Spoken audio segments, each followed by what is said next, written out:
Hey there, welcome back. This is Dr. Gary Pepper at Dr. Pepper Really.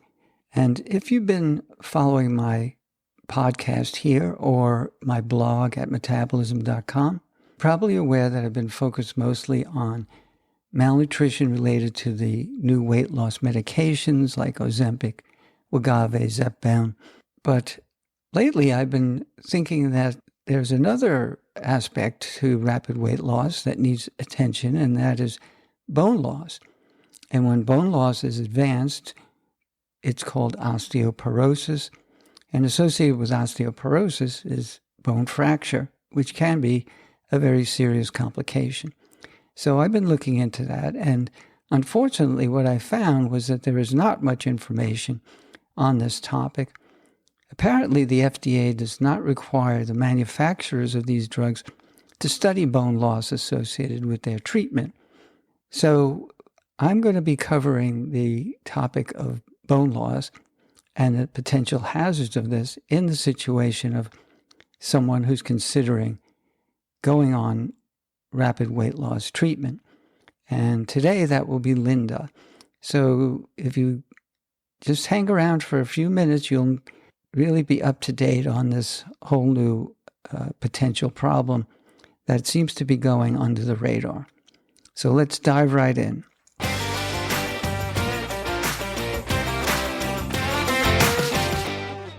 Hey everyone, welcome back to Dr. Pepper Really, and this is Dr. Gary Pepper. And today we have the pleasure of speaking with Linda, who is a gracefully aging lady who has agreed to discuss with us today her facing a dilemma that's increasingly common. Linda, it's great to have you with us. Thank you, Dr. Pepper. I'm glad to be here. Well, to get started, so many people are considering weight loss injections like Ozempic, Wegovy, Zepbound to achieve rapid weight loss. My concern is that the risks of rapid weight loss, which is actually malnutrition, are just not being taken seriously enough. So why don't we begin by having you just give us a glimpse of what your major concerns are here? Like I was saying before, I've been really thinking about starting one of those weight loss shots, but I'm worried about some of the long-term side effects. That's a valid concern, Linda, especially for women after menopause, when the natural drop in estrogen already raises the risk for bone loss, which you probably already know. When it gets severe enough, it's called osteoporosis. And the concern grows when you add rapid weight loss to the mixture, because that can seriously amplify the risk of bone loss. So I'm not imagining things. Not at all. When people lose weight quickly, let's say 10% of their body weight over a few months, that can be associated with loss of both muscle and bone. And research suggests that with a 10% weight loss, let's say 20 pounds for a 200-pound woman, if she's postmenopausal, she could lose up to 1 to 2% of her total bone mass. And unfortunately, that bone loss may not be reversible.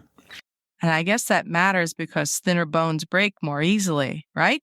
Exactly.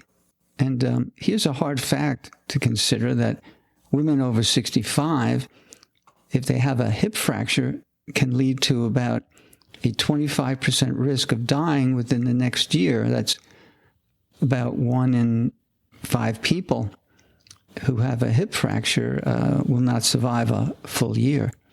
So that's why prevention is so critical. That's really scary.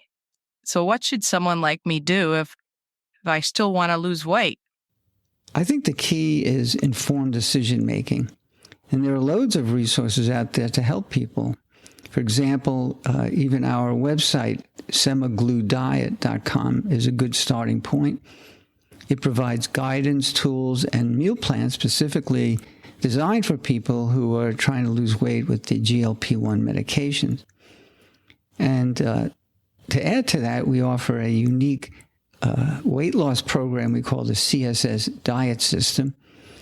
which includes a specifically designed plate and bowl that can help guide people effortlessly with portion control while helping protect them against malnutrition and, yes, even bone loss. So I don't have to choose between weight loss and my bones? Not necessarily, but it is strongly recommended that women at high risk for bone loss, such as postmenopausal women or those who have a history of fracture, that they get what is called a DEXA, D-E-X-A, a DEXA scan to evaluate their bone density before starting weight loss treatments. Okay, well, that sounds reasonable. And are there other things I could do, like diet-wise or activity-wise, to protect my bones? Absolutely. Weight-bearing exercises, adequate protein intake, calcium and vitamin D supplement all play a role. In fact, one of the things we often overlook during rapid weight loss is total nutrition adequacy. People cut their calories many times severely, and that also cuts out some essential nutrients and minerals and vitamins that help maintain bone and muscle health. So are there any official guidelines for women using these weight loss shots and how to protect their bones? Not yet, unfortunately. The research is developing, but right now there are no established guidelines for bone protection during GLP-1 induced weight loss. And that includes things like Ozempic, Wegovy, Zepbound. And that's part of why we're doing this podcast today. It's to help close the information gap and keep people informed of things that they might not be seeing on the commercials. I really appreciate that. You've given me a lot to think about, and there's a lot I didn't even realize. I'm glad. And for all of our listeners, if you're considering a weight loss medication, make sure to speak to your healthcare provider about your bone health. Don't just focus on the number on the scale. Thank you, Dr. Pepper. And thank you, Linda. And we'll wrap up today's session with a reminder that this podcast is for informational purposes only and should not be taken as medical advice. Please be sure to consult with your own healthcare provider before starting or stopping any treatment. And thanks again to all our listeners. And if you have any questions or comments, please don't hesitate to email us at info@metabolism.com. Metabolism.com is one of our official sites. So until next time. Take care, everyone. Bye now.